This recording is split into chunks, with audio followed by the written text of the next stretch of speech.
Os damos la bienvenida a este espacio de reflexión. Estamos contentos de poder compartir con vosotros estos momentos de reflexión, momentos de estudios bíblicos, momentos de personajes que encontramos en la Biblia. Hay muchos oyentes y espectadores en YouTube que siempre nos aconsejan, que nos dan palabra de ánimo, que nos animan a continuar hacia adelante, sabiendo que el trabajo que estamos haciendo en el Señor no es en vano. Obviamente que también hay otros críticos. Y aceptamos la crítica. Aceptamos que en momentos nos podamos equivocar.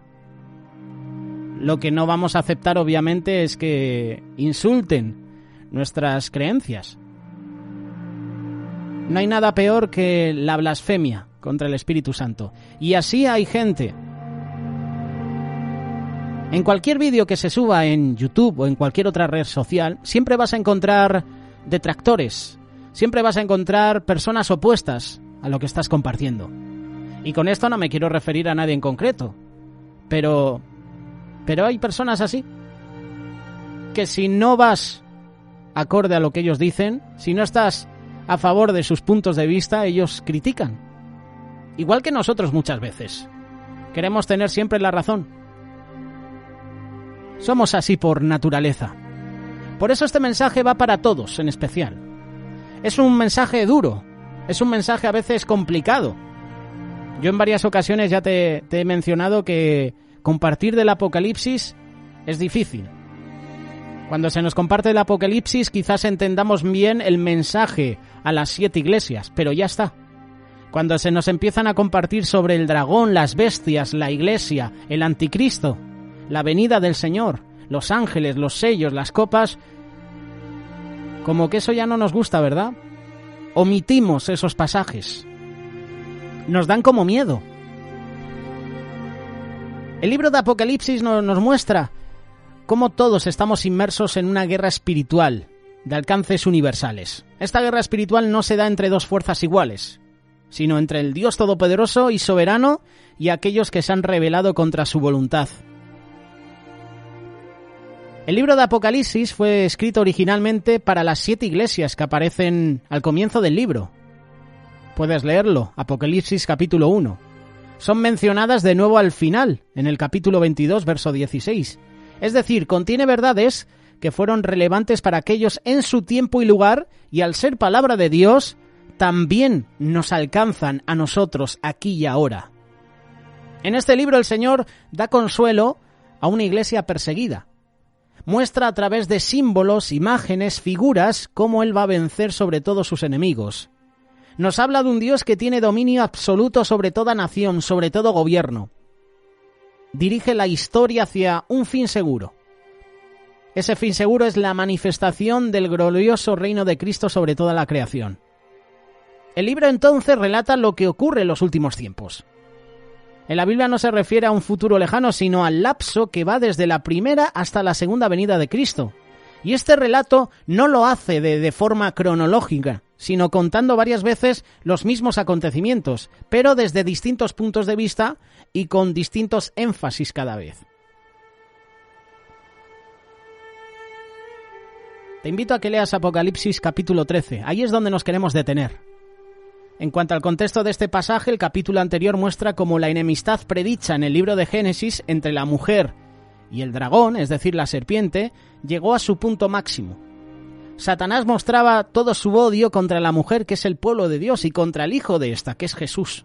Esta furia es inmensa.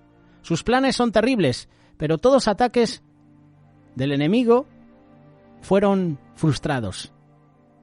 Como no pudo derrotar a Cristo, sino que fue expulsado del cielo por él, el dragón ahora vuelca todo su odio contra la iglesia. Sin embargo, el Señor la protege. El Señor sustenta a la iglesia. En el capítulo 13 se nos muestra una explicación más detallada de la obra de este dragón en el mundo, es decir, en todos aquellos seres humanos que no han creído en Cristo, y cómo a través de sus ayudantes, la bestia, el falso profeta, logra ejercer un gobierno sobre los no creyentes, persiguiendo a la iglesia de Cristo y haciendo todo lo posible por usurpar su trono. Satanás siempre actúa igual.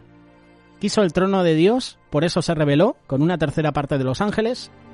Y si tú analizas el Antiguo y el Nuevo Testamento, siempre quiere usurpar el trono. Siempre verás a personajes que quieren el trono que no les corresponde.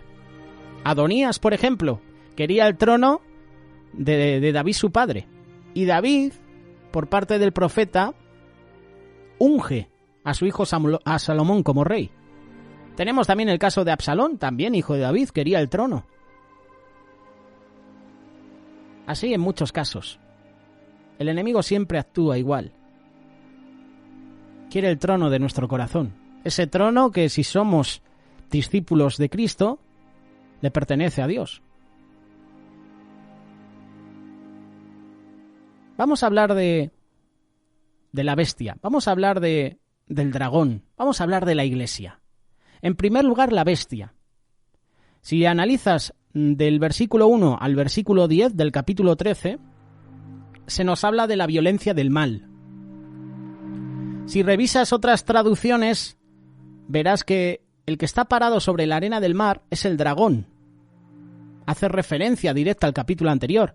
Y Satanás está en la arena, como en la división entre el mar y la tierra. Desde allí invoca sus dos instrumentos que usará para perseguir a la iglesia. Intentará usurpar el trono de Dios. El primero sale del mar, que es la bestia, y el otro surge desde la tierra, que es el falso profeta.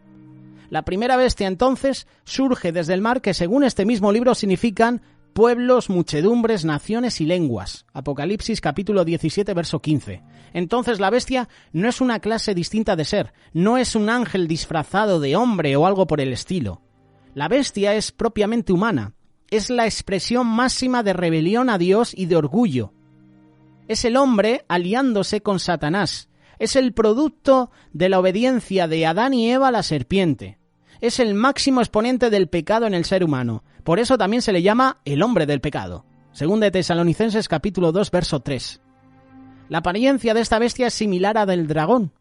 Las 7 cabezas representan un frente unido de autoridad que arremeten contra el Señor y su pueblo, y los 10 cuernos nos dicen que actúan con pleno poder en su gobierno.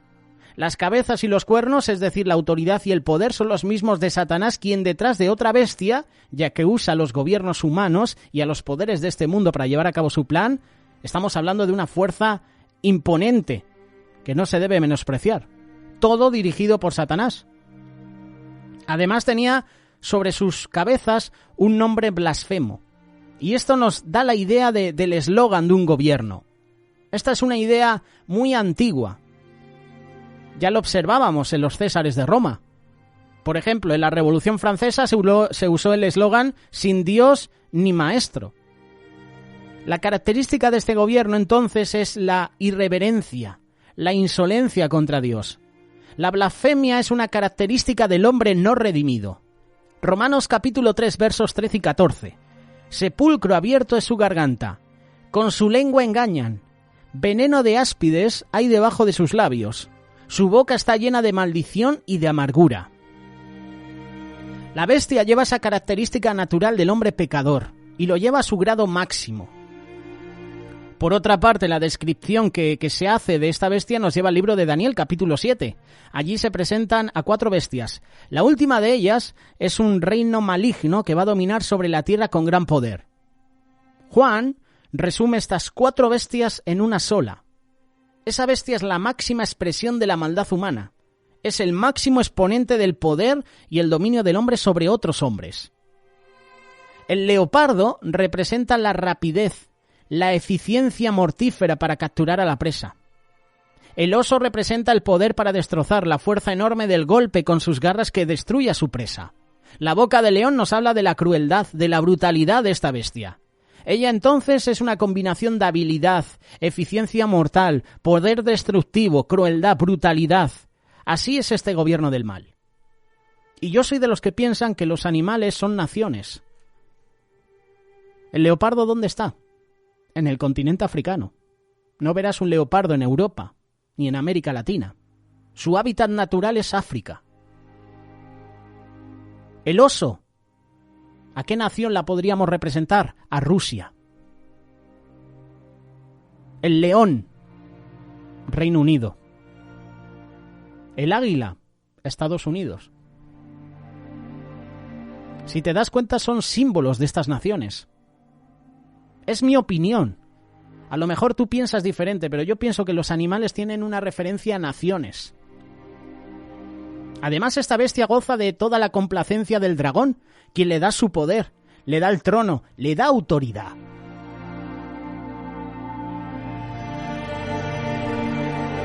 Debemos tener claro que Satanás intenta no solo imitar, sino parodiar al Señor. Es una imitación burlesca de lo que dice Jesús. Toda potestad me es dada en el cielo y en la tierra, y eso es lo que quiere Satanás. Tal como el Padre da esta autoridad al Hijo, el dragón da autoridad a la bestia. Así vemos a la llamada Trinidad diabólica, dragón, bestia, falso profeta. Es una parodia de la Santa Trinidad. ¿Sí o no? Entonces el diablo tiene cierta autoridad y dominio. Está limitado, es solo aparente por un tiempo, pero no debemos subestimar a este enemigo. Esta autoridad, como lo dijo el diablo cuando tentó a Cristo en el desierto, es sobre los reinos de este mundo. Lucas capítulo 4, verso 6. Por algo Cristo dice que el diablo es el príncipe de este mundo. Lo dice en Juan capítulo 12, verso 31. Del versículo 3 y 4 de Apocalipsis 13 se dice que la bestia fue herida por la espada. Es decir, hubo una batalla. Esa batalla espiritual se produjo cuando Cristo murió en la cruz y resucitó de entre los muertos. Hirió gravemente a Satanás, lo expulsó. Y vemos que Satanás quiere parodiar la muerte y la resurrección de Cristo. Pero es probable también que la bestia hará un prodigio engañoso, un milagro falso en el que parecerá volver a la vida después de la muerte, lo que va a traer la admiración, la adoración del mundo entero. Satanás siempre te va a exigir adoración y culto. Pero recordemos que es el dragón quien está detrás de la bestia, así que la adoración a ella es en realidad adoración al mismo Satanás. La bestia, como hemos dicho, tiene el mismo tiempo que ha recibido la Iglesia. Es el tiempo de la Iglesia para actuar. 2 testigos, mujer en el desierto. Pero mientras que la Iglesia debe ser testigo predicando y proclamando el mensaje del Evangelio, la bestia se dedica a hablar con arrogancia, a pronunciar blasfemias. Puedes leerlo. Versículos 5 y 6, Apocalipsis 13. La bestia no solo se va a glorificar a sí misma, sus palabras se dirigen activamente contra Dios, profanando su nombre, su gloria. Su ministerio apunta contra Dios, contra Cristo, contra su palabra. No tiene temor alguno de su nombre, por tanto sus palabras carecen de toda sabiduría. Son pura necedad. Se dirigen a profanar las cosas más sagradas con insolencias. Si analizas este mismo capítulo y te detienes en los versículos 7, 8, 9 y 10, versículos dirigidos exclusivamente contra los santos. Se relaciona con lo dicho sobre los 2 testigos. Cuando hayan acabado su testimonio, la bestia que sube del abismo hará guerra contra ellos y los vencerá y los matará. También nos lleva a lo dicho ya en el libro de Daniel sobre esta bestia. Daniel capítulo 7, verso 21. Mientras observaba yo, este cuerno libró una guerra contra los santos y los venció. En este gobierno del mal no se puede predicar ni oír la palabra de Dios. No hay lugar para la iglesia verdadera. Podemos encontrar congregaciones que se reúnen en paz, pero aunque declaren serlo, no serán iglesias de Cristo, sino serán sinagogas de Satanás. Y podremos escuchar que se predica acerca de la Biblia, pero no será la sana doctrina, sino doctrinas de demonios. La bestia va a perseguir a la iglesia hasta que ya no exista su ministerio público. Esto no significa que todos los cristianos morirán, pero la iglesia como congregación visible, como columna y baluarte de la verdad, llegará a ser vencida por un periodo breve, para luego resucitar en gloria delante del mismo mundo que la quiso ver destruida. En consecuencia, esta bestia, también llamada Anticristo, no solo es un reinado que será seguido por todo el mundo, es un gobierno violento, sanguinario, brutal, en la persecución contra el pueblo de Dios. Es insolencia contra Dios, es violencia contra la Iglesia. Este es el primer punto, la bestia. Pero luego tenemos el segundo punto, que es el falso profeta. A diferencia de la bestia que sube del mar, este sale de la tierra. Es como la oposición a cielo. Esta bestia es conocida como el falso profeta, quien será terrenal, en el más puro sentido de la palabra. Como cuando el apóstol Pablo habló de los enemigos de la cruz de Cristo, quienes solo piensan en qué, en lo terrenal. Filemón 3:19. Este falso profeta se opone y combate a lo celestial.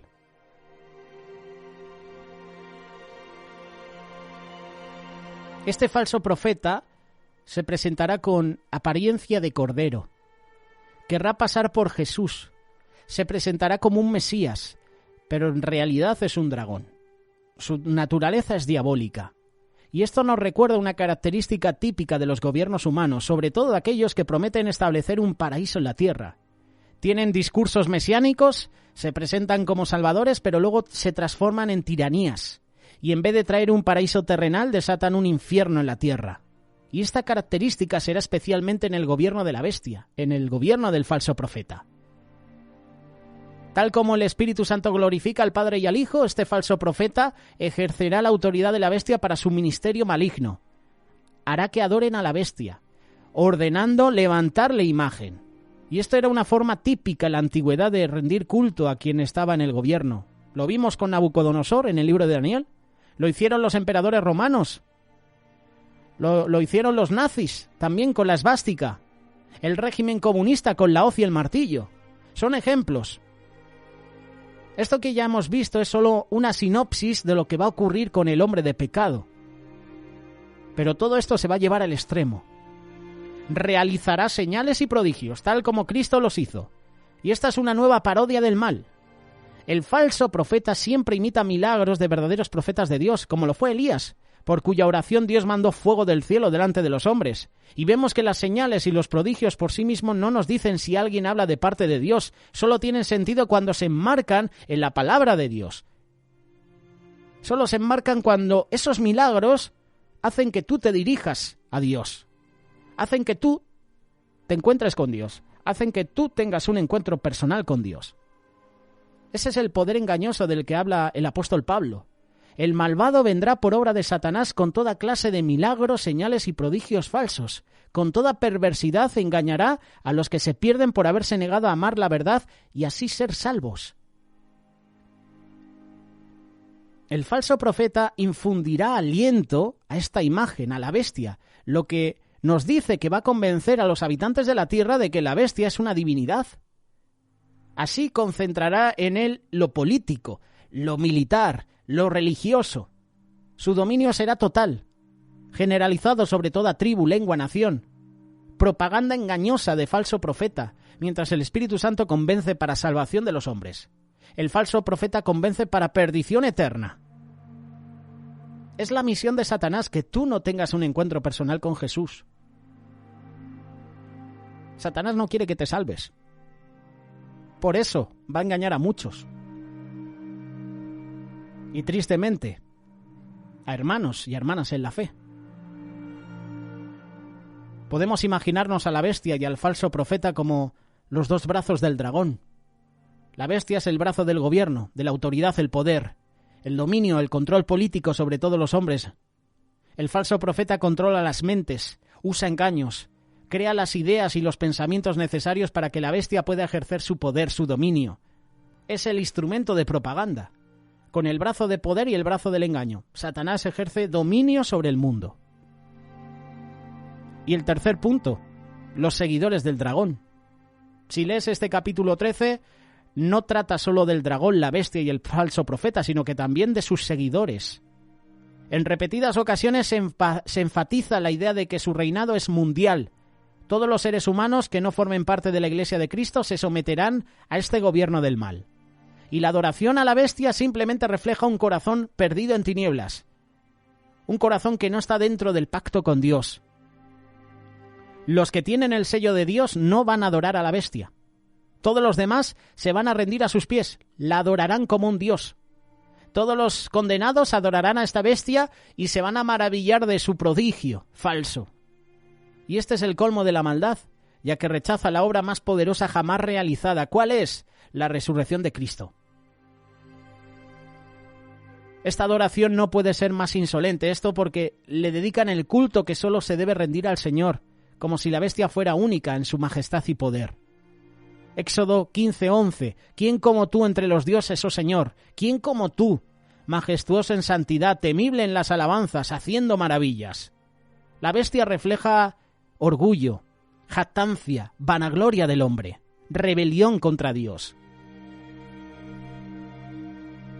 Tal como la adoración a Dios se demuestra en cada uno de nuestros actos, hasta en comer y beber, la adoración a esta bestia se demostrará hasta en lo cotidiano, aunque las personas sean inconscientes de ello. Fuimos hechos para adorar y no podemos dejar de hacerlo. El problema es que por nuestro pecado ese culto se dirige a un objetivo equivocado. Siempre recordaré estas palabras de un querido hermano, un pastor, al que aprecio mucho. Dijo que hemos perdido el enfoque. Y es verdad, el cristiano ha perdido el enfoque. Nos estamos equivocando de blanco. Nos estamos atacando entre nosotros. Nuestra adoración no es a Dios, es hacia el mundo, es hacia nosotros. Nos estamos desviando. Debiendo adorar a Dios, estamos adorando a Satanás. Incluso adoramos la creación. Hay gente que adora la creación, pero no adoran al creador de esa creación. Está escrito, 1 de Juan capítulo 5, versículo 19. El mundo entero está bajo el maligno. Cuando el apóstol Pablo habla del tiempo en que andábamos sin Dios, dice, se conducían según el gobierno de las tinieblas, según el espíritu que ahora ejerce su poder en los que viven en la desobediencia, Efesios 2:2. Es decir, el dominio de Satanás se extiende a las criaturas que son rebeldes a la voluntad de Dios. Están muertas en delitos y pecados. Y el dragón entrega ese dominio a la bestia. ¿Y qué significa la famosa marca de la bestia? Pregunta. Mucho se dice sobre ella, pero debemos entenderla en el marco del libro. Es una nueva parodia. Tal como en el capítulo 7 de Apocalipsis, el Señor selló a los redimidos, simbolizados los 144.000. La bestia marca a los que le pertenecen. De esta forma identifica a los suyos, tienen su sello, se someten a su gobierno, aceptan sus engaños como la verdad absoluta. La marca de la bestia es entonces la rebelión llevada a su grado terminal. Es el puño del hombre levantado en insolencia, insumisión a Dios. Pero al mismo tiempo es la cabeza del hombre agachándose ante un ídolo. Curioso, ¿verdad? Puño en alto. No me humillo ante Dios, pero me humillo ante la bestia. Un gobierno humano impulsado por Satanás que reclama para sí el lugar que solo corresponde al Creador y al Señor de todas las cosas. Esta marca de la bestia, la mano derecha, nos indica compañerismo, el trabajo por un fin común que es la usurpación de la autoridad divina. Mientras que la marca en la frente nos indica que estarán unánimes, bajo la misma ideología, dirigidos por los mismos pensamientos contra Dios, contra su pueblo. El dragón aprovecha su dominio sobre el mundo, sobre los poderes políticos, intelectuales, económicos, para perseguir a los cristianos. Por eso cuando escuches poder político, intelectual, económico, militar, uno puede pensar que puede ser un líder de un gobierno, puede ser un rey, puede ser un monarca, un gobernador. Los bloqueos económicos son típicas estrategias militares que pretenden que el enemigo se rinda sin condiciones. Eso es una realidad. Desde la caída del ser humano nunca ha podido vivir en unidad real y permanente. Siempre estamos en división. Es el tiempo de volvernos a nuestro Creador, a Dios.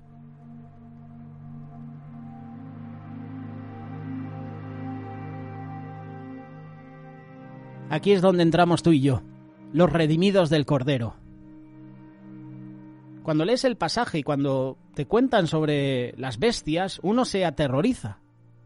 Otros reaccionan con curiosidad, otros tienen morbo, ¿verdad? Pero debemos recordar el propósito del libro. El propósito de Apocalipsis no es meter miedo a la gente, es consolar a la iglesia perseguida. Es mostrarles cómo el Señor vencerá sobre el mal, estableciendo el reino de Cristo. En el lenguaje de Apocalipsis esto significa tranquilos. Cristo reina con su pueblo. Los que llevan su nombre en la frente y la bestia nada podrán hacer para desbaratar el reino eterno. Podemos concluir que el gobierno de Satanás a través de la bestia y el falso profeta se reflejan en todo gobierno humano que no se someta a Cristo y a su palabra. Y en toda la historia podemos ver ejemplos de esto. Sin embargo, podemos apreciar también que estos casos históricos son anticipos o sinopsis del gran anticristo final. ¿Qué debemos hacer entonces nosotros los cristianos, los discípulos de Cristo? Tú y yo debemos soportar la persecución. Fidelidad, perseverancia. Seremos perseguidos, sufriremos, nos apresarán, nos matarán.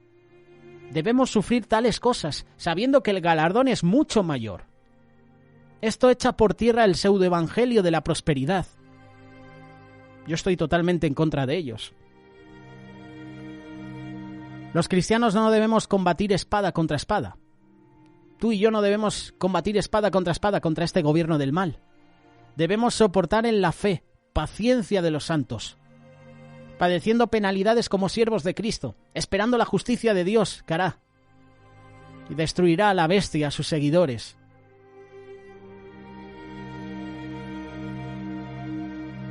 El reino del diablo es solo una autoridad aparente, arrogante, insolente, que habla grandes cosas pero no es nada. Pero aún así, tú podrías estar viviendo de acuerdo a la lógica de ese reinado.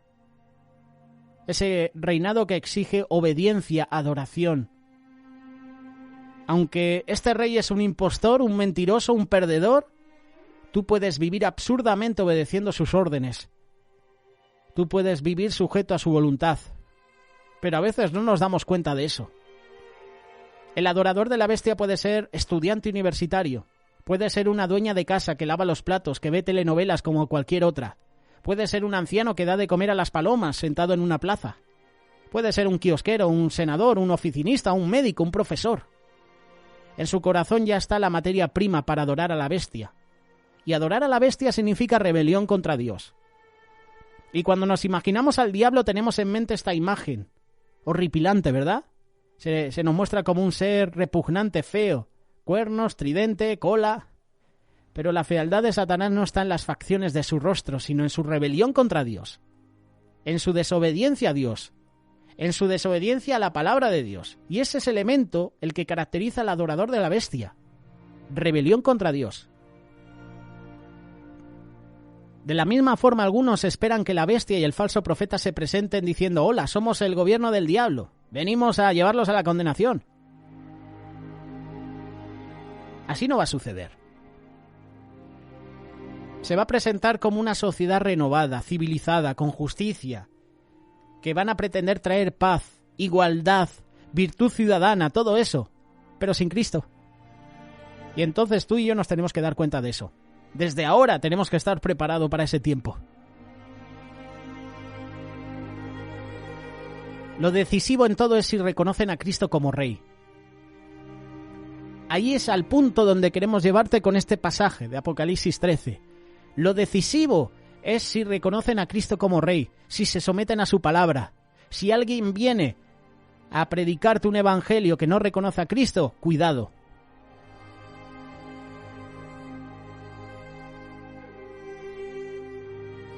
La unidad sin Cristo es la unidad de la Torre de Babel, y no es otra cosa que una manifestación del gobierno del mal, el orgullo del hombre, la rebelión contra Dios. El mundo pasa, sus deseos también, pero el que hace la voluntad de Dios permanece para siempre. Primera de Juan capítulo 2, verso 17. Todo el que adore a Faraón, se postre ante la estatua de oro de Nabucodonosor, o encienda incienso a César, será juzgado por su idolatría. ¿A quién tienes como Dios en tu corazón? Todo lo que ocupe el primer lugar que le pertenece a Dios es un ídolo.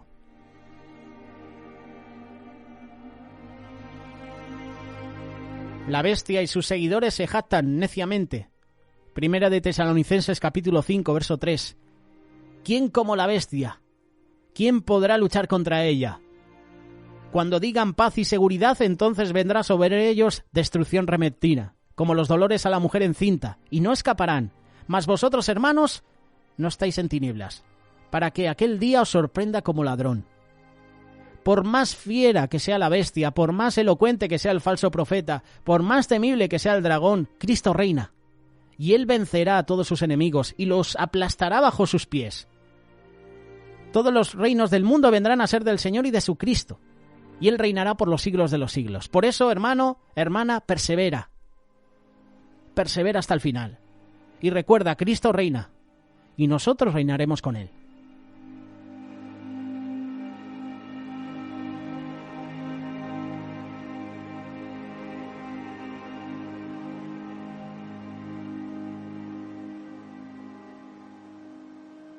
Radio Solidaria, una radio comprometida.